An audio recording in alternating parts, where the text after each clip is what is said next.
I wanted to start with a question around, it's just kind of a funny question to start with, but if there was like a reality TV show for some reason in y'all's life, the very first year of marriage, what moment would be like the viral moment in the story of y'all's first year of marriage that people would talk about? It's like, oh, did you see that episode when this happened? Yes, craft singles. I know for sure. Yes. Craft singles? Yes, we were in our little apartment. So cute. We just moved in. It was probably in the first 3 months.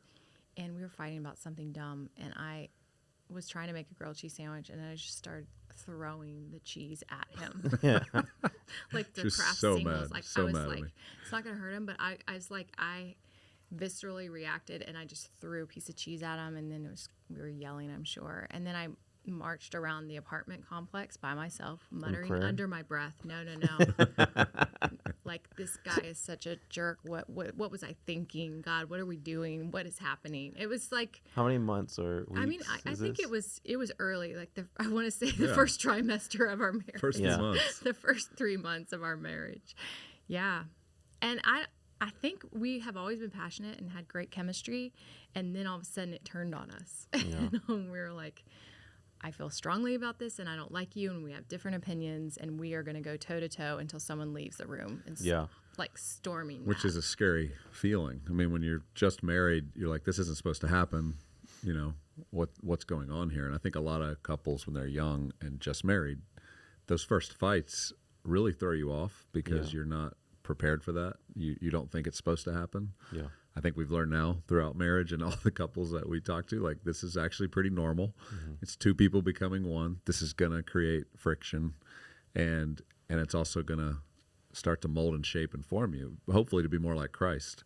In that moment, I was not being like Christ. You know, I was, Neither of us. you know, clearly. and those were, I mean, we were 22, Yeah, and I was 23 years old, yeah. right? Mhm. Right out of college and starting life and career and in a new city. And just trying to, you know, you bump into all the new first questions Yeah. your first year of marriage, and Yeah. you've never talked about it before. Mm-hmm. Yeah, you think you've talked about everything before you get married. No, you haven't. I mean, you try, but it's just the everyday things, honestly, that become the triggers that you don't see coming, the big stuff. What's y'all's advice to young marrieds who, it's so funny how you, on the front end of relationship, you're attracted to the opposite and you like those things, like, oh, that's so intriguing, you're an enigma to me. And then it's like that tipping scale keeps going down, and it's like, then your marriage, you almost feel like, now I'm stuck to this person, and I do not like those things that are different about them. What's your advice to them? And because you mentioned how it almost is like alarming, like, oh, did I make the wrong choice? Yeah. Well, and it's funny, one of our good college friends just the other day was reminding us, because he was getting his counseling degree, and one of his assignments was to give this assessment to a young couple that was dating about their Compatibility. Yeah, and it was Rebekah and I, and he was like, "Do you remember that?" And I'm like, "I mean, vaguely, not totally." He goes, "Guys, you took that compatibility test." I showed it to my professor, and he goes, "I don't think I've ever seen two people who were less compatible." Yeah. He's like, it was like a X across this test, and we laughed at each other because, you know, we're 28 years in now, going, yeah, we can see that. And we can also see how it's been okay. Like, Yeah. we figured it out, and Yeah. I do think, you know, those early moments in a relationship, you are attracted to these things that are just so interesting about this other person. You know, we didn't feel like total opposites. We had great chemistry. I don't know what that test was asking us, Yeah. but we did feel connection. But we did have two very different kind of backgrounds and experiences, and I think that's the part in marriage that starts to create the issues, is these origin stories that. Yeah. It's hard to unpack all that when you're dating. You try. You Yeah. ask, who'd you date? You know, tell me more about your parents and where you went to church or faith. But man, getting deep into areas that perhaps you as an individual have never been asked questions about, Yeah. you know, that begins to disrupt marriage, and you start to see just how differently the two of you were. Yeah. Yeah. We were compatible in our dreams. I would say a lot of people are like, how do you know that you know, someone's worth considering for the long term in dating? Is that if you get excited about a future together, like that can take you a long way. But your methods to get there, or your like the mechanics of it that you differ on or you disagree on based on temperament, personality, or origin, those sometimes can take you out before you even like get to the dreams. Yeah. Because the how often is a very divisive thing, like my way or your way, or is it right or wrong, or is it just different? Yeah. You know, and who has the moral absolute here? You know, and sometimes when you're passionate and convicted, you think your convictions are more right than the other person's convictions, and they're not. You know, most likely they're just different, and those are always informed by kind of what you grew up with and what meant a lot to you. That's good. Something you just said, Gabe, was there's questions you need to ask that you don't even know you should be asking. And I think you two guys are a great example of people living in the tension of, like, you guys are building, you're creating, you're trying to change culture, but you also are very intentional about health and rhythms, and those things are not usually the same camps. What are questions young singles or those in the dating phase should be asking, like the hard ones that do unearth some of that stuff that could really help, like, hey, this is 100% you knowing you, so that when you come into marriage, this is going to help you be a better blessing to them, and just knowing yourself rather than you figuring it out because it comes out through the marriage. What are some of those questions? Emotional health, I think, is a huge part of this background that you've got to try to excavate. We didn't have the language for it then, but I think today there's more language for this conversation. And so to be willing to talk to this person and say, hey, what was the most traumatic thing you've ever experienced? I mean, you really want to get into what were those key markers in your life that, as you look back now, impacted you for bad or for good. Trauma would be bad, but you want to know the good things too. But the trauma piece, what we have found is when we get back into our origin story and we start to realize the experiences we had when we were young and how it impacted the way we felt safe or secure or attached to someone else, it actually helped us find new connection, because Rebekah was able to help me excavate that more than I ever had done by myself. It required another person to enter into that story with me. Which is the point of the vows, right? That I'm going to be with you in sickness and in health. You know, I mean, that could be mental, emotional health, sickness, you know, walking through really tough times. That covenant commitment, I believe God's designed for that, is what provides the structure for safety and security to process through really hard things. When you feel like your partner could walk out the door, or you're not sure they're really safe for you to process this with, then you're never going to open up, and you're not going to be able to explore the depths of healing that are necessary. You guys definitely didn't sign up for a simple Christian life when you guys got married. I do appreciate both you guys.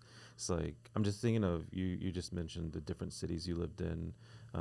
Trying to raise kids in New York City, I've heard, is just not something you like is excited to do. Volunteer to do. Yeah, it sounds cool on paper, and then like 1 month in is like, wow. There's like, I've just seen so many people move out because the number one reason is trying to raise kids there, and how hard it is. And then you talk about special needs, talk about starting a nonprofit, even the unique nature of, like, y'all are super gifted and learning how to fan and flame the gift in each one of you guys. And so I'm excited just because so many young leaders are trying to figure out, hey, I want to change the world, and I want my marriage to be an instrument to do that. I don't just want to chill and marriage is the finish line, and I don't think y'all have treated it that way in any ways. And so what are some important conversations, like, hey, I really wish and we really needed this year one? Would have been great. It can always happen, like, on purpose, I guess, and sometimes it depends on your season and your maturity, but this could give us some guidance into, like, what are 4 really important ones? What would y'all say is the first conversation?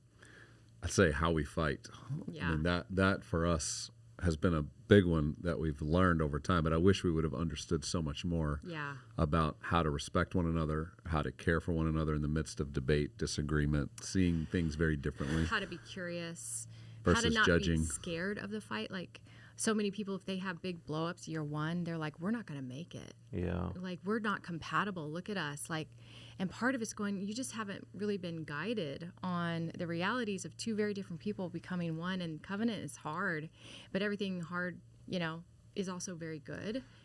Yeah. And so just the fighting, like, we could unpack that. That's kind of why I said earlier, like, if you can get that right year one, you're not going to be intimidated knowing, hey, this is normal and natural, that 2 people that can kind of sneak back into their flesh, and both want comfort, and we both want security, and we're selfish at times. We want it our way. I want to be lazy and sit on the couch while you do some stuff, and then you want to be lazy and sit on the couch while I do stuff. And part of that's just normal, and it's pruning and it's humbling, but that's the point. Like, we're hopeful that we mature through the trials, right? In James, like, count it joy when you face trials in your marriage. Why? Because it helps mature you and make you complete and perfect, lacking nothing. And we're a long way from there, but still it has matured us in a lot of ways. All the hardship and trial and adversity, it does awaken you to what's worth fighting for and what you're made of. And in the end, like, this is worth fighting for. And we fought against it and for it. And so it's like making sure you're fighting in a way that's going to be lasting. Yeah. It's honestly, until you all talking about this, I'm just thinking about how you don't really, really fight too often with people until marriage, and you definitely are never taught how to fight. And if you, let's say, get in a big fight with someone outside of marriage, before marriage, it's usually like, then you just cut it off. It's like, we fought and now we're not good. Yeah, because we're not going to be okay. Yeah. We don't know how to repair this. Yeah. So the key is to how to repair. But first of all, recognize the fight. And we spent a lot of time in the book unpacking the fight, because people just don't understand what it is or what's happening internally. And so those 4 dances that we talk about are just dominant in all the people we've counseled and researched. But it's the silent dance, the intense dance, the avoidant dance, and the anxious dance. And these are all expressions of how we respond and fight as a stress conflict pattern. And so we ask people, we've done a quiz where people can assess, like, based on your temperament, personality, and the way you have fought, which one do you score? Well, we're both intense. So you can imagine, like, cheese is like the like the least damaging of some of the things that, like, even some of the things we've said, the way we've walked out. I mean, it's scary. But at the same point, understanding, like, oh, that passion turned, like, toward God is like what revives us and compels us to move to New York when everybody's leaving, or start something that's unknown and scary but requires a free fall. So it can be turned for good, but it can also really be used for harm. And so the understanding of each of those is really important. The silence triggered by hurt. It's all these slow, little, subtle shutdowns that create resentment and unforgiveness and bitterness. That's a really dangerous one. Yeah. Because then if you're not talking, you're not healing. So then all of a sudden you're starting to just live 2 separate lives, and then you'll eventually drift. And the anxious is triggered by fear and insecurity. We can unpack that more. And the intense is by anger. And then the avoidant is triggered by guilt. And so just understanding the emotion below the fight helps you when it erupts. What we would always do those first 10 years, at least, maybe 15, would go, I'm sorry for raising my voice. I'm sorry for getting escalated. I'm sorry for, basically responding to something that's happening internally that we don't even know what it is. But for whatever reason, we are being triggered by one another, and we feel shame for the way we retaliate, versus asking the deeper question is, why are we so triggered by this? Yeah, when you start out, when you can identify the pattern, that's surface level. Hey, this is kind of what I feel I do. I give the silent treatment, or I tend to just avoid. I don't want to come home. I just don't want to engage these kind of conversations. You can then begin to go to the next layer and go, well, what's driving that? And if it is the silent treatment, well, it's hurt that's driving it. And there's some things you've been carrying. And so we're trying to help people go to the next layer of feelings and recognize the thing that they're feeling that's driving the fight. Yeah. Because once you get to that, now we have a real conversation we can have about, how has Rebekah hurt me? What have I not shared with her that's been very hurtful? The way she talks to me, the way, she treats me at a certain point in a conversation, whatever it could be. Now we can talk about it. Now we can start to heal. Now we can start to repair, confess, apologize. And that's kind of, for Rebekah and I, the thing we've learned about the fight now that I wish we would have known year one was, whoever apologizes first wins. And so in our fights now, it's how quickly will the person humble themselves, take ownership of the part they played in whatever that last disagreement was. So for us, it could be in the morning, we're rushing out, some conversation happens and there's tension, and we're getting a child on the bus or whatever's happening. Well, how quickly am I calling Rebekah as soon as I'm driving down the road to repair that? Yeah. That's what I would say we've gotten really good at now. And so the fights haven't stopped. The disagreements, the moments of tension, stress, overwhelm, those don't ever stop. what begins is a pattern towards healing. Yeah, just recognizing faster. But I still think each person, though, I would encourage in year one, if you have a blow up or even just what you would call mild chronic, like always there's always an edge, I would just take a minute to just step away and go, I need to ask God, like, what is going on? Why am I so resistant in this topic? Maybe it's like, for us, we fought a lot about money, or we fought about how we parented differently. And both of those are very attached to our origin stories. But we wouldn't have had tools for that back then. We were just like, I don't know. How do you not know how much things cost? And then he's kind of like, why are you always trying to be so stern with the kids? You're going to break relationship with them. And I'm like, man, okay, I need to unpack. And so we really want to help the reader take time. We ask so many questions in each chapter, just like, you really are going to need to ask yourself these questions with the Lord. You're going to need to go together then and then have those conversations together, because the revelation is so freeing to go, oh, money is a thing, because money represented freedom to me because I was in a scarcity mindset for so long. And then he's like, okay, I can now have empathy instead of going like, you have issues and you need to go work on that. It's like, you're right, I do, but now I just feel shame on top of feeling guilt. So partly it's like, instead of turning from and condemning, going like, okay, let's unpack. And that takes some time to get to that point. Yeah. You guys, you said whoever wins the argument is whoever's first to apologize. Or one of you two faster to apologize generally? And two, my real question probably is, what do you do when, like, you have that devil on your shoulder, if you will, that's saying you're always the one that apologizes, though, and you're just tired of being the one that always apologizes to fix things?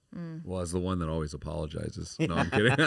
You do apologize. I'm kidding. A lot. No, you do too. I think I don't know. We're better at both, just recognizing like which one was the one that really got set off here. Yeah. And it's usually the one that gets escalated. Yeah. You know, because there again, if you're escalated, there's a wound there. Yeah. Right? That's, you know, everything hysterical, this is in psychology, is historical. Only 10% of that conflict is about what's happening right now. 90% has a history.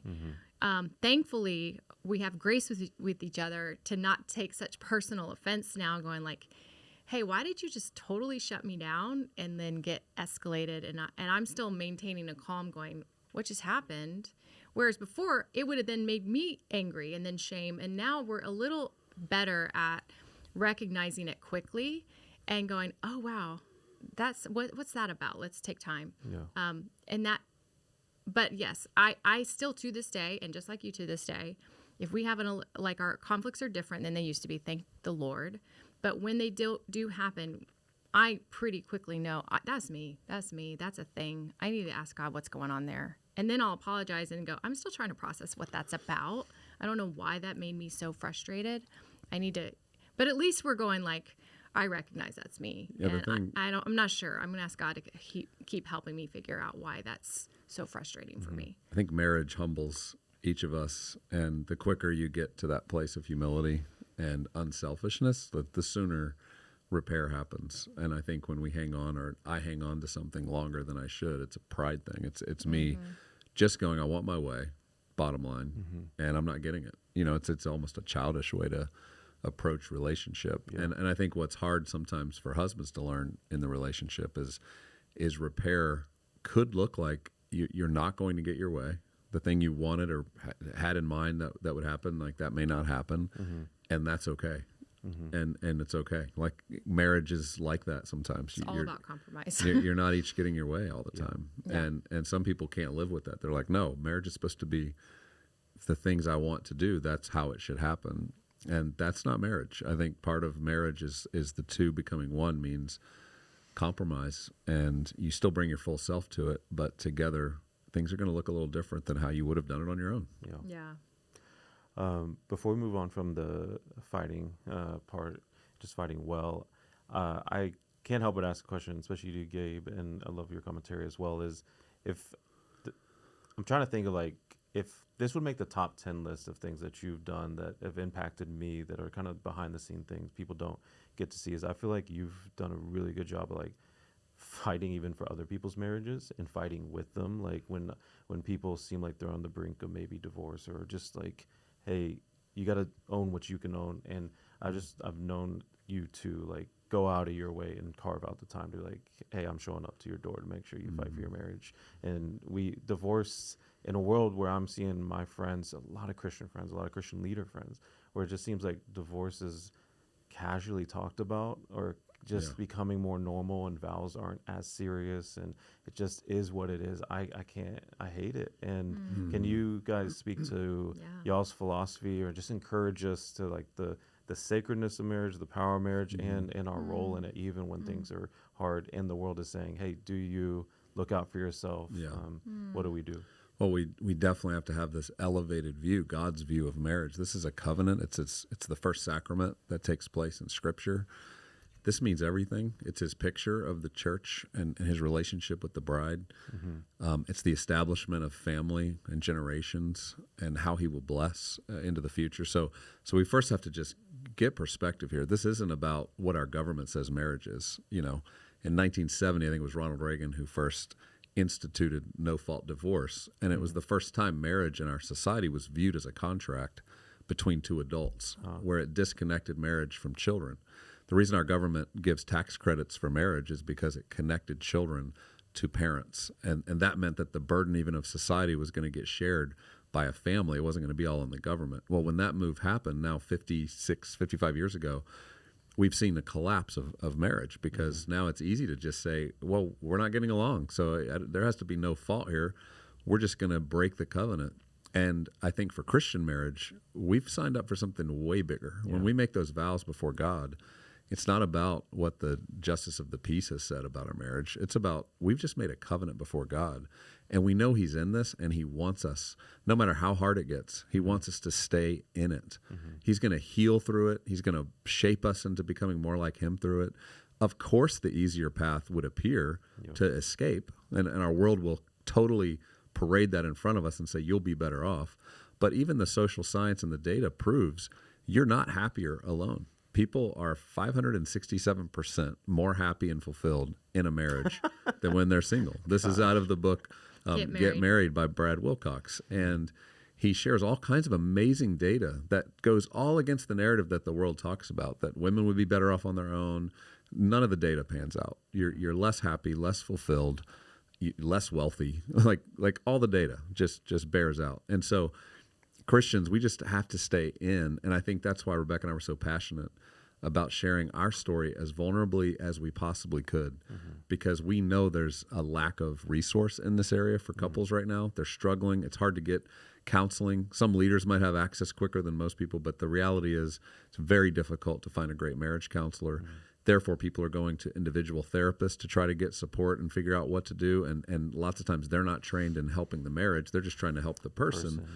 And then I think it's really easy to blame the spouse and to say, hey, if you were just free of this person, they're the ones with the issues, you would live a more self-actualized life. And that's a lie. And it's breaking up marriages. Preach, baby. Yeah, it's killing marriages, and it's harming people. And many years later, people end up regretting the decision. They go, man, divorce was twice as expensive. It's more lonely. I'm not disconnected from the person. In fact, if we have children, I'm still engaging with this person. Like, I'm going to have to engage with them every week, all the time. It doesn't go away. And so don't believe the lie. Yeah, and I just want to say, like, we get, and we talk about this, we get how hard it is to keep that covenant. We're not, like, acting like, oh, God said it, so do it. Our sin nature is real. Like, the flesh wants what it wants. And shame is a big piece of this, right? If you can't connect sexually because there's shame, you can't connect emotionally because there's trauma, you can't connect, even in the way you fight well because you have shame in your reactions. Shame always separates and makes us hide. And it tells us the lie of shame is that you are better off alone. And yet the Genesis story is, no, God says the opposite. It is not good for man to be alone. It is not good. And then I'll make a helper suitable. And then it's very good. All of a sudden it's very good. And so it's wild how even in the church, we act like this is vague or gray.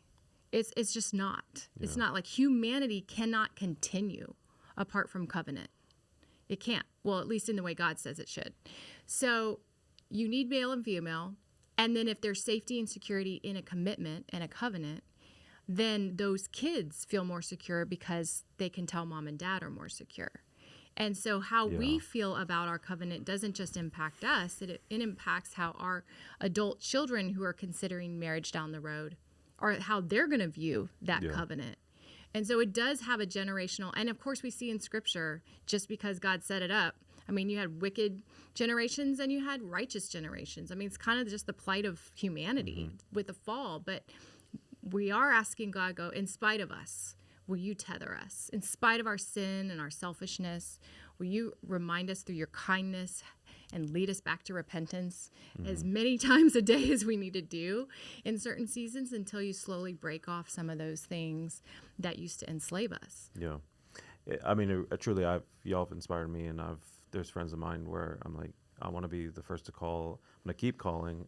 If you guys are still together, you haven't made a decision, sometimes I'm just recently, I was like on a call and I'm like, dude, I want to be one of the friends that's like just kept reaching out. And even if you go that direction, which I really, really hope you do not, that like there's others that are like in this with me. The hard part is what I'm seeing is they have both parties, the husband and the wife. I'm not talking about this person, but often I keep running into this is what do you do when the husband and the wife have other Christians in their ear that are like encouraging it? So then it's almost like Job's friends. It's like most of this is good, but some of this is going to really impact me. And you're talking about casually, but the impact on me is permanent. Reminds me of Kurt Thompson. He's like a neuroscientist with spiritual formation bent. And he says, you become what you pay attention to. And so anything that you put in your ears, that you're listening to, that you respect, that becomes your counsel, your counselor. You're going to go with what you have put yourself in front of, right? So again, what are you feeding? What's your food? What kind of content is going in your brain? That will inform where you're going. And look at your friends. Your friends predict your future. So if everyone's like, yes, this is what I'm going to surround myself with, a bunch of people who are splitting up, it's like the law of assimilation. Right. You're just going to be drawn into that circle and that network, and it's going to be normalized. Yeah. But if you go, okay, God, I want to invite you into this. Not you are the one who actually ordained and anointed this. So will you help us? I would start with just, have you guys prayed together about this? Or are you just asking your friends what they think? Have you asked God what he thinks? I think the Spirit's really kind sometimes, especially if they are Christians or claiming Christianity. Just, God, will you help give us like wisdom and direction on how to see each other the way you see them, the way you help me see Gabe the way you see him, because right now I'm not seeing that. Yeah, I want that. The algorithms now on social media, if you start watching something, it's just going to keep feeding you that same message. So I'd be very firm on this. So you got to cut it out. And I think friends that are encouraging it, which of course in the middle of the fight feels good. They're listening to me. They seem to understand. They validate that I'm right and my spouse is wrong. These are not good friends. I'm sorry. These are not good friends. These are people who are giving you advice that will lead to destruction in your life. And so for the couples who aren't in the middle of that crisis, I would encourage them now from year one, like think about who are the couples we're around. Are we around healthy couples who are working on their marriage, are committed to their marriage, are willing to talk openly about the challenge of marriage, but we find that they're always encouraging us towards one another. We've had a lot of friends we've walked through this with, and Rebekah and I might talk to the husband and she's talking to the wife. We are constantly pointing them towards each other and pushing them towards each other. That's the kind of people you need and you're going to want. And that's not always the same people that are your age. For Rebekah and I, we've had couples older than us that have been big encouragements to us because they've been a little bit further. They've had the fights. They've seen the fallout of other marriages that have been destroyed, and they ultimately are able to encourage us, and we trust them because we're like, oh, we see you've walked a little further than we have. Yeah. So that's an easy, light topic to start with. What's the next easy and light topic you guys wish you would have covered in year one? Oh, sexpectations. I mean, we got to talk about sex. That feels like in Gabe marriage. wanted to write the whole book about sex, and I was like, I don't know. To guys, like, sometimes it feels like a two-part book. He's like, we want the guys to read it. I'm like, okay, but that's a lot. You've only said this about 12 times. The guys are going to flip through that book and find that chapter on sex. Trust me, that's what they're looking for. Trust me, you brought that topic into every chapter. Let's be honest. But I think you do not know when you're going into marriage, especially if you grew up in a church environment like we did, and a culture that was like, hey, sex is for marriage, and you wait for sex until marriage.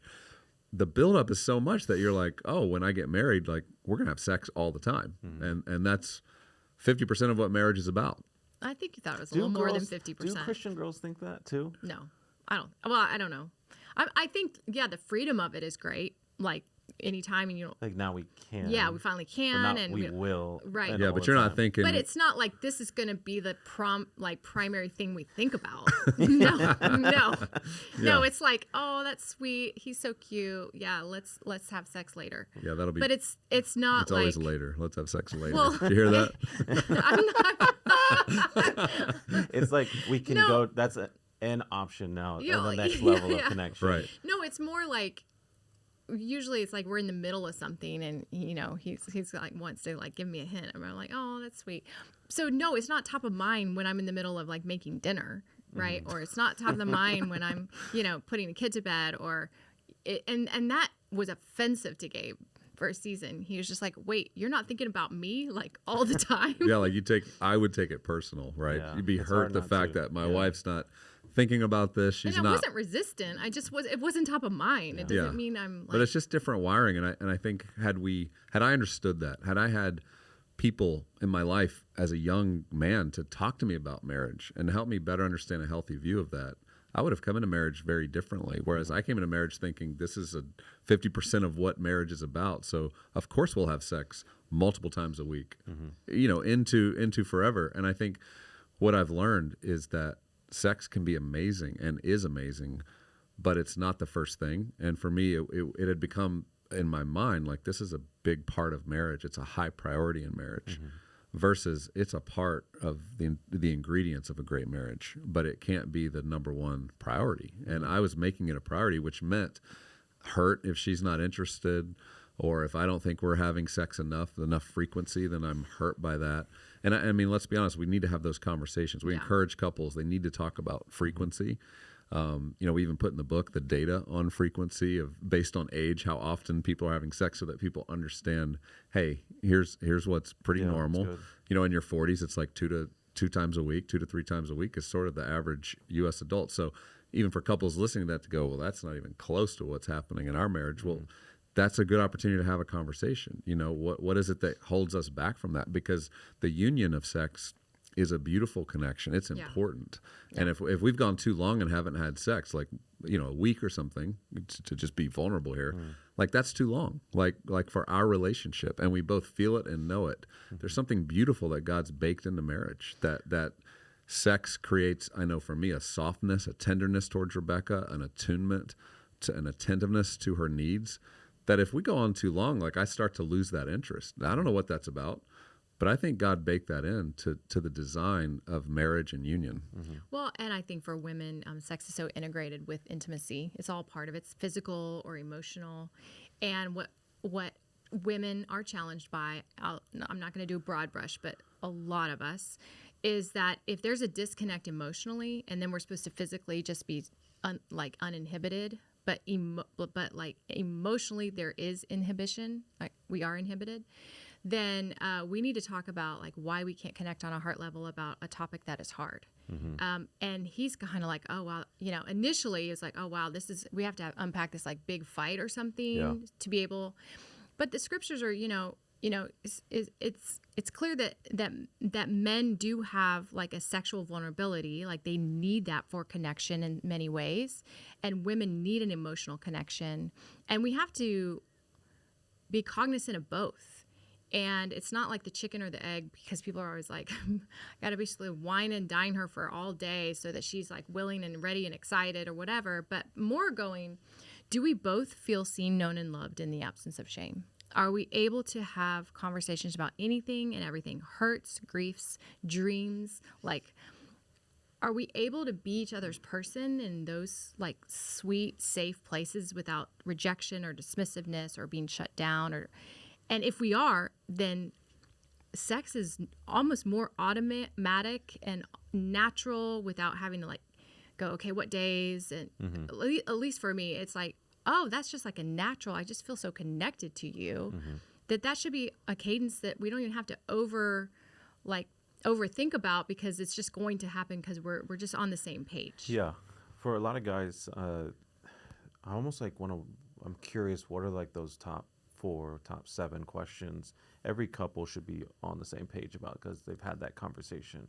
So every guy would be like, oh, I'd love to have that conversation. But there's often a fear of like, oh, it's going to be like walking on eggshells. How to even broach that topic is going to be hard. And then there's an 80% chance that I'm going to be seen as like, oh, that's all you care about, or that's the one thing you want to have an intentional conversation around. And so how can a guy bring up that conversation knowing, and then 2, what are some of those questions like, hey, if you could just get those are a great foundation of questions to get some clarity on together. Yeah. So any resistance to any topic, male or female, is a wound.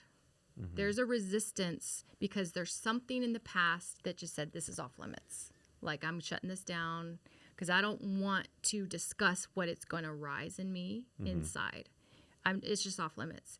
And so the problem is we'll go through the dances of life where they're silent or avoidant. And so we never will feel mutually committed and connected because we aren't seen, known, and loved. You're only loved to the measure you're known. And if we're not willing to really go there in those deepest places of desire and loss and longing, and if I don't feel safe to tell him that, then there's like a lid to how strong and stable we're going to feel in our marriage. Mm-hmm. And so I would just rebuke, like, this topic's off limits. That's not fair. That's not fair to your marriage. Mm-hmm. So we had to get to where we were intentional and going, no topic is off limits in our home. I don't care if it's with our adult children or it's with each other. Like, if we're not willing to find the truth at the root of this that will set us free, we're going to stay enslaved. We're going to stay at like a level 6 out of 10. And we'll be like, it is what it is. It's good enough. We'll really connect with our guy friends or our girlfriends. But there's some things we're just not going to tell each other. And I'm sorry, it's going to impact your future. It's going to impact your joy, your unity, your partnership. Everything matters if you are withholding a certain amount of intimacy and vulnerability from one another. Mm-hmm. But when you let that go and you really get free with it, everything feels a little more effortless, if that makes sense. Mm-hmm. Yeah, I think it's a posture of curiosity. I think for guys to be more curious about the entire nature of their wife and what she's experiencing as a woman, which is very different than what we experience. The mental load that a woman carries sometimes is heavier, especially when there's family involved, kids involved. They just have more happening, I think, in their brain. Whereas for guys, lots of times they're very compartmentalized, very simple. We're not thinking about all that. So be curious about what are you carrying right now? Like, what's feeling heavy for you? Yeah. Mm-hmm. Noticing that. But then on sex questions, like, what do you enjoy? What's a great day for you that if the day ends with sex, like, what did that day look like to where you loved it and you were looking forward to it? Does that ever happen? Do you ever look forward to sex, or does it just feel like duty to you? Mm-hmm. Yeah. If you could get to a place where that's a conversation happening, not in a heated moment, this isn't a moment where it's like a safe conversation. It's more curious. Yeah. Then that's great. Rebekah makes this great point that I think is worth emphasizing for a lot of men. Sometimes women feel this expectation like they just need to meet the physical need of the guy, and to be a good wife means when your husband wants sex, then you just provide sex. You're going to show up. And she challenges that, and I think in a really good way, where she says, look, why should a woman have to show up to meet a physical need if the husband's never showing up to meet the emotional need? And that's something we need to consider. If our wife never feels like their emotional needs are being met, which we know God's given them, they need to be able to cast that burden on the husband, they need to have that safe place to go, then why would we just expect they're ready to show up to have sex? And I think that's an early conversation to have in a marriage, is to process what's going to help Rebekah feel connected, because I know sex will help me feel more connected and intimate. It's not enough, but it's going to help, whereas she's going to need that emotional connection. Yeah. Is there what is Gabe's like most impactful non-sexual thing he can do that impacts your like physical connection? And could you give some insight to guys to become it will literally make you cry as a woman, because then you're like, I am so attracted to you right now, because it's because the need of emotion. So he talks a lot about 1 Peter 3, and that verse that says, live with your, treat your wife in an understanding way, so that your prayers aren't hindered, and how convicting that was for him. And that phrase, in an understanding way, is almost like a parent to a child in some ways, like where you're seeking to understand how their wiring, what they're made of, what's interesting to them, what burdens them, what convicts them. Like, you're just such a curious, like, learner. Yeah.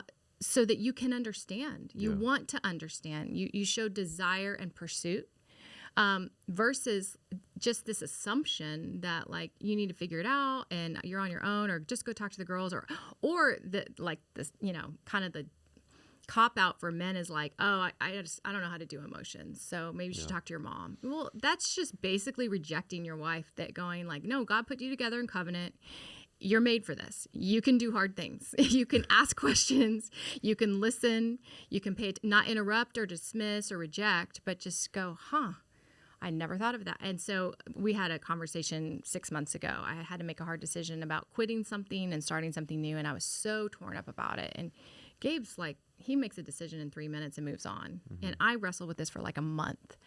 And he finally was like, I really trust your heart in this. I know you're really torn, and I trust the Spirit of God in you. And I know no matter what decision you make, it's going to be the right one. And I support you either way. And this is after I know he was getting annoyed because I just wanted to talk about it constantly. But there was just something very validating. He's like, if you feel like you should stay. And I knew he was already thinking I shouldn't, but he gave me agency, which of course I already had it, but still him affirming it by going, but if you feel in your spirit that the Lord wants you to stay, you should stay, and all of a sudden I was like, thank you. It's like I felt heard. I felt seen and known and loved, and there was no shame. Even if he had probably a preference, he was still like, again, the curiosity is huge. And then we've had sex every day since that conversation. So, I mean, that's kind of how it works. No, I just started crying. I was like, thank you. Like, I think sometimes as wives, we need affirmed in the same way you guys do. We just don't always know that we need it until we hear it. And even for you to go, I trust you. It's like sometimes a default for me to go, no, I trust you because you're solid and stable and convicted, and I'm kind of emotional and all of it. But for you to call forth something in me that you see, you're like, no, I actually trust your discernment. Like you know what to do, and I support you. And just asking questions, you're just never going to go wrong. Yeah, there's a quote, Emerson out of Griggs, who's been impactful on our marriages, says the cry of the heart is actually understanding, but it often comes off as criticism. Yeah. And then I remember going to a Focus on the Family retreat, and they were saying that the antidote to judgment is curiosity. And so I think what you're sharing is great to go into the third one around maybe career and calling. And could you guys lead us into the conversation? So the first one we talked about just kind of fighting well. The second one is talking about sex expectations, if you will. And then third is you guys are a unique duo where you have like unique giftings and callings, and just how to fan both into flame. I'm sure that changes by the season and situation, but how could they have that conversation? Well, it is seasonal. I mean, there's no cookie cutter answer to this, but this conversation we were having in year one, we were talking about our dreams for the future and the types of things we felt God was calling us towards. And we didn't know how the timeline would work, but we knew we wanted to do ministry together. We knew that we wanted to, Rebekah knew deep since she was a child that she had a passion for women and for helping women. I had a passion for cultural engagement. And at the time, neither one of us had a job doing any of that. But because we knew that about each other and our hearts and the way God had uniquely given us passion for these things, it began a foundation in year one to know how to cultivate over time what that could look like. So 5 years in, when I felt God was calling me to leave a very stable job and launch THINQ at the time as a nonprofit that was going to be hard to figure out how we were going to ever, have an income and what that was going to look like, Rebekah said, I'll jump with you. Let's go. Let's do it, because I know that's in your heart. 10 years later, after our 3 children were now in school and Rebekah was in a new season, we went and explored what are the gifts that Rebekah has, and how would God want to use those gifts of writing, of storytelling, of communication to bring healing to other people through a story she had experienced of walking through panic attacks and having her own experience of God healing her. And I was able to come alongside during that season and give her more space and time to process that, to make some decisions about what to pursue, to write a book. And so it's back and forth as a couple, but knowing the heart of each other and being curious about that. And then always, I would say my perspective being, look, God's given Rebekah an assignment just like he's given me. I sit back today and I do honestly go, I think Rebekah's anointing and calling is so powerful. Like her speaking, for example, I stopped speaking as much. I kind of stay home a bit more, and she travels more than I do to speak and minister because I know God has an anointing. I've seen what happens when he works through her. And so it motivates me to serve in that way, while I'm able to do my career a little more by not traveling as much. And so those are the kind of conversations that become really important in career. I grew up in a home with both my parents worked full time. They were both teachers my whole life. Now my mom was able to be home like when I was home, so that was awesome. That's the beauty of that vocation is you it's a little more in tune with what the kids' schedules look like. So I felt the benefit of watching my mother be strong and get master's degrees later in life and still pursue things, but she was present with us in the summers and the winters. And it's kind of wild how I was always like, I'll never be a teacher because for some reason I didn't want to be, but now I look like a lot like a teacher who travels when my kids are in school and stays home in the summer. So it is a similar lane, but I had planned when we first got married, like, well, I'm going to work because that's what I know. And I have a desire to do that. But then when Cade was born 3 years in, 3 years into our marriage, in our mid-20s, we have a child with Down syndrome. And we barely know what we're doing. We're still probably throwing cheese at that point. Who knows? And then all of a sudden, we are just thrust into the deep end of like just being way beyond our pay grade. We do not know what we're doing and we're scared. And I even think that God used that year in year 3 to tether us to one another. Yeah. So it's wild how adversity, you can respond 2 ways. Like the data for special needs parents in year 1, what's the rate? It's like 80%. It's just like the highest divorce rate for special needs is year 1 Down syndrome. Yeah. If they stay together through year 1, they have the highest success rate of staying married. So that year 1's very traumatic, very different. Because we didn't see it coming. We found out 6 hours after he was born, and we just think the Lord turned toward each other. And so that honestly is the same season in which God started stirring you toward this, like, what would this cultural renewal thing look like? So even use that season of like, there was a sober-mindedness of going, let's like reconsider life looks different than we thought, and let's ask God what he's up to in this and how can we be together in it. So that was such a helpful thing, I think, for us career-wise. But then 8 months later, I came home full-time because he was up to 8 hours a week of therapy. And then we just wound up having Pierce right after that, and then Kennedy. So I was like, I guess I'm going home. And there was a hiddenness in that, and there's some loneliness in that. I think of just like adult conversations. There was, just a little like, okay, this is it, and so I almost kind of like laid down any idea of career in that season, and it lasted about 10 years. And then it really did almost surprise me how God reawakened that in New York in the way that he did, because Kennedy, our youngest, had started kindergarten. I at least had daytime to figure out like what am I doing outside of caregiving in the home. So I think for every couple, God obviously entrusts everyone with birthright gifts. He calls out their days, and they're all written before one of them are planned. He calls out destiny over sons and daughters. And so if he entrusts us with kids, you're called to fatherhood as much as I'm called to motherhood.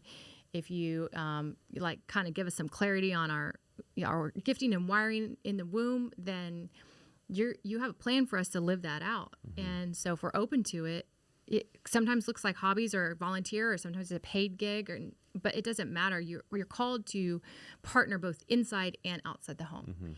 And in certain seasons, you might be the gas or the brake, depending on travel or a full-time or a part-time or whatever. It doesn't matter.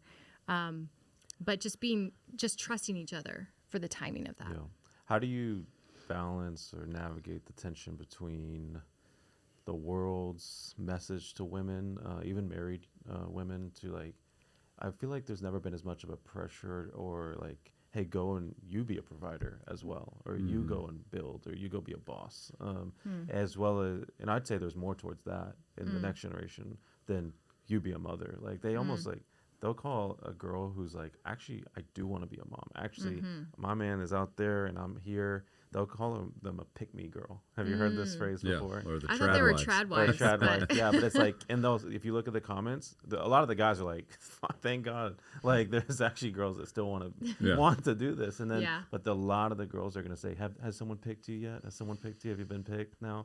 And so if you're getting constant criticism to do what for thousands of years has been the norm, like, I don't think it has to be one or the other, but it's always amazing to see someone like you who's like, can you speak to young women of actually this is right, and the world's getting some of that right, but that's where we see this in scripture. And then is there some type of well, I just mix think of the two? if you're labeling like something, there's some ish behind all that. Let's be honest. Like if a girl is coming into adulthood and she's almost like even degrading the idea of what females through humanity have been made and wired and gifted to do, which is carry life and nurture. Like if you're already kind of dismissing that, there's some stuff, there's some backstory to that.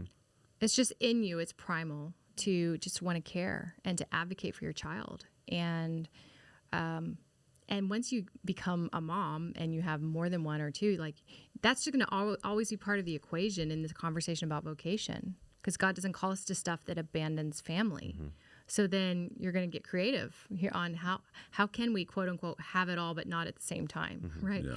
How can we be mothers that are nurturing and attentive and also have these birthright gifts that we feel called to implement with the Lord wherever he opens those doors, and just trust that he's going to give us a grace for the fullness of that, even if it's a little messy and needs to be kind of worked out with our spouse to like, how do we make this work? Yeah, that's why it's seasonal, and that's why it takes both of you processing that and getting creative, because it doesn't mean every gift you have has to turn into a full-time job. I mean, it's volunteering, it's hobbies. It's just making sure there's some more outlets than just mother and wife. And I think that's the thing to be careful about, because what Rebekah's talked about for the last decade helped a lot of women is to recognize there's more to you. There was more to you before you became a wife and a mother. Don't let those parts of you go. That's part of your health. That's part of you not becoming an anxious person. Your meaning and purpose can be found in all of these areas. You don't have to pick one. And I think that's been encouraging to young women to use their gifts. But we don't want to see the pendulum swing to where we go, we don't need to even have families, because our role in the world is to just have a career. And our culture will say that, as well as our economy and the need for money to create the kind of consumer life that you want to have. It's all of a sudden, we need two incomes, and the pressure is on. And so a lot of that we're driving because of the environment we're in and the desires we actually have for comfort. Or not just comfort, survival. I mean, in a world with inflation and economies the way we have it, like you really, it's hard to live in this world without two incomes anymore. And that's a tough dynamic now that we're having to deal with. And that's also the busyness and the overscheduled and overwhelmed is what creates a drift in marriages, because you just don't have a lot of margin to like really do what we talked about earlier about be curious about how are you feeling. You're like, no, we're just calendar and kids. That's all we're talking about right now. And you are roommates at that point. So there's tension. There's tension because sometimes if you're both working and you're both caregiving with children, you're still going to have to carve out time for each other, right? You still have to have that foundation time to invest. And so that is part of like all of these ingredients in the same bucket, creates a little bit of a challenge. Yeah. So we've covered sex, we've covered fighting, we've covered kind of some career and calling, especially in the unique day that we find ourselves in today. I think those are great foundations. What would be the last one you kind of close us with? An important conversation to have early on. I think year one, it's important to talk about boundaries and what kind of boundaries. Not are we going to have just emotionally, but how are we going to handle community? How are we going to handle our structure of our life, our time, like we were just referencing? Yeah. How much time commitment are we going to have for one another to play, to make sure we're not saying yes to every single thing that comes along, every single social outing, so we start to lose one another. Those are conversations for Rebekah and I that we didn't even know we needed to have. We were just like, we're all in, it'll all work out. And I think over time we've had to learn, like in our life, to preserve our marriage. We're going to have to say no to a lot of things. We're going to also have to create some structure to maintain a healthy rhythm of life. And that's going to be whether it's the date nights or lunches that we get to do together, or it's going to be planning trips where just the two of us are going to get away for 24 hours because we have to have this time away from responsibility and children to invest in one another. These are the kind of boundaries you really want to be intentional about structuring into the marriage so that you can maintain health. Yeah. So saying no to some things, but then saying yes to some things that you know are going to be so good and healthy for you. Obviously, Sabbath is a great thing for every person in the world. It's not an option to God; it's a command, because He just knows that replenished life. Then we operate out of that overflow, and so a lot of seasons that obviously looks like a weekend. However we can carve that in.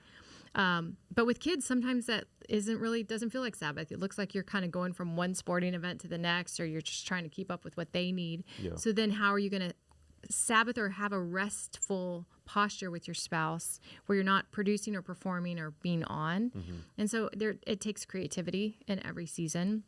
Sometimes for us, it might just be a brunch or like a breakfast on a Thursday before I have to fly out on Friday for that particular weekend. But with Kate and Joy in school, our oldest and youngest with Down syndrome, who we're full nesting with, like they're always going to be with us indefinitely, then we still need to carve out some time, just the two of us. And so getting really intentional. We call it a date night, but sometimes date night even feels squeezed. And then it's like the first time you've had a real conversation all week. So I would recommend some form of a rhythm of connection, even if it's daily after work for 15 minutes with the door closed, so that you can at least just go, how was your day? What was good? What was hard? And the kids start to see that and respect that mom and dad still need their space. They need their time. And it's not a rejection of us. It just reminds us, like, we feel stable because they seem connected. Yeah. I think you keep bringing up the kids, and I've never thought about how much, kids do want to see their parents like thrive, even when they see their parents fighting. It's not all, but generally it's like, they want y'all to fight for your marriage. They want y'all to fight for each other. One thing that happens a lot with boundaries is it kind of gets a bad rap because it's seen as like, oh, it's saying no, it's cutting things off, it's making life boring. Though it's going to last longer, it's harder. I think at the core of boundaries is intentionality. It's and so it makes me think of the other side of boundaries, or intentionality at least, is what are some things you guys are like, we do cut these things off so we can do this? So you said what we say yes to. What are some of those things you guys are like, we do splurge when it comes to this? And we would tell all you other young marrieds, splurge on this, because this is where it's at when it comes to like having a long, fun marriage. I like that phrase, like permission to play. And I would say even in the last 7 years, more than ever of our marriage, we're in our 28th year now, but we decided, like, what are the things we can do together that's recreation, that's fun, that the kids can come or not. So we picked up golf, which was, Gabe's always played. And I was like, well, I don't want to, like, you leave on the weekends when you get older. And I'm just like, I really wish I so started that together. And now I can hang. I'm not great at all. She's great, actually. No, you are. You're like one of the most competitive women I've seen in golf. And I know. It's so funny how you talk about it, because then when you're on the field, I don't know if they call it a field, on the green, on the tee. Like you take it personal. You're like, if you're on a team with others that don't take it as serious, you want to win. It's very competitive. I will give you that. Doesn't mean I'm great, but I am competitive. But I do enjoy the just being outside. It's beautiful. I grew up in Florida. We lived outside as kids, all year round. So anything that on a sunny day gets us out is great. My big boundary is we are going to get away. Every year, even if it's one day. Sometimes it's been a week. We've been able to do that, depending on the children's age, whether we had childcare, parents, people that could help. It wasn't always easy to figure that out. So we had moments where we had to hire a babysitter that had never watched our kids before. But they came referred. And it's not like we didn't know them. To make sure we could get away, because what happens, you get lost in life, you get lost in career, you get lost in responsibilities, showing up for everybody else, and you forget the person that you're in love with and why you are. And having these moments where you just take a break, you get away without responsibilities, that recharges us. And we're able to have conversations at a deeper level about big things that we would never talk about if it was just a date night, honestly. So I think my encouragement to couples from the first years of marriage, even the first year you have a child, I see some moms get real nervous about leaving their child to get away, but I think you want to communicate to your husband, you're more important than my child. Now, I know deep inside they're not. Like, moms love their children. Like, that's part of them. There's that maternal sense Rebekah was talking about that does make this connection to the child so special. But give your husband some of that space, too, because he needs to know that he's still a top priority to you, and it's not going to now turn into a life that's just all about our children and lose the fire, lose the chemistry, lose the sexual attraction and the space to feel more freedom to enjoy one another. Right. You get the quality time from the quantity time. So if you never have quantity, like a couple days of uninterrupted conversations, you're not going to get to the depths of some things that you just can't get to in a normal everyday rhythm. And it takes a couple days to slow down. It does. Mentally. Yeah. And then a lot of people that we love, that like they get away with all their friends, which is great because that's fun, and I love that too because like laughter is great and friendship is a gift, but you still have to get away just the two of you. You gotta like just get that space, just the two of you, and pursue each other in that way. Yeah, Gabe, can you speak into you? I told you earlier I really like you. You've impacted me on just the fight for friendship, and it's. I remember I was at actually an event where you shared this at in Atlanta. I was talking to this big time worship leader guy, and he's dating this girl now. He's a young guy, and the big conversation, it was like rowdy group, and the conversation was, can you have fun with your wife? And this guy's like, that's just not what he was like legit convinced that's not what you're made for. It's just not. It's like, I have fun with my friends. It's like we have a lot of things that are not fun. Not like you're not my first person to go to for fun, and he just like had accepted that. Yeah, wow. And then you can almost like, okay, so I have fun with my friends, and I have a connection, vulnerability, all these other great things I'm building with them. But it almost like you almost feel like you have to escape, and I'm assuming that's problematic. Yeah, there's a danger in that for sure, because you could buy into the idea that I can share with my guy friends, real things and go deep with them in a way I can't talk to my wife, or for your wife to think, well, I can show up with the girlfriends and we'll have some great intimate conversations I'm never able to have with my husband. Well, you do start to drift. You're not finding your way together because it's a little harder. And I think God's made it that way. Like it does get harder to try to find your way back to one another or experience fun. Now, Rebekah and I, from the first moment we met, we've had fun together. So I can't even relate to marrying somebody that I don't enjoy or have fun or act totally laughter with, or like the jokes and the ability to cut up. Like, that's just been part of our relationship. Yeah. And I think for, maybe for some marriages it's not as natural because of how they started, but I would say cultivate that. Like don't accept that. I think that's not the way it's designed to be. I think your wife should be the person you're probably having the most fun with. I get it. Your wife represents like commitment, responsibilities, deep conversations, and your friends are more levity. Like, they don't require anything of you. Don't shut that down. Yeah, don't take that in and assume that's how it's supposed to be, or the easy path, because that's not the destiny of what a marriage ought to feel like. Yeah, and a lot of people who are dating that are listening to this, like, you want to marry a friend, like someone that you just love to be around, that your energy, it's great to have that friendship. We were friends for 3 years before we started dating, and the first night, like, we hung out, we like laughed hysterically like idiots till like 4 a.m. So that's helpful. That's helpful to really like each other, not just love each other. And sometimes that might just require a little effort, initially, because you just haven't tried. But if you're comfortable with someone and you don't feel like there's pressure or expectation, you're going to have more fun with that person. You're going to so there's an exhale here.